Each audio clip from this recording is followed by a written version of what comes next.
আজকে তোমাদের সাথে আমার বাড়ির একটা ছোট্ট বাগান, সবজি বাগান শেয়ার করছি।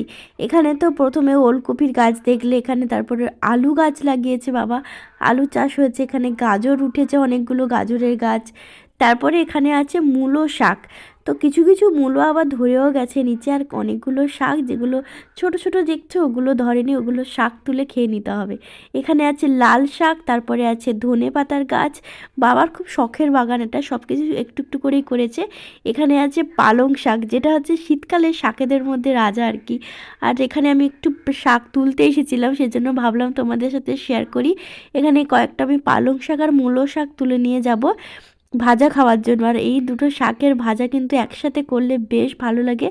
বাবাও চলে এসেছে, বাবা একটু বেরিয়েছে যাবে, আমি এখানে এসেছি দেখে বাবাও ঢুকে গেল।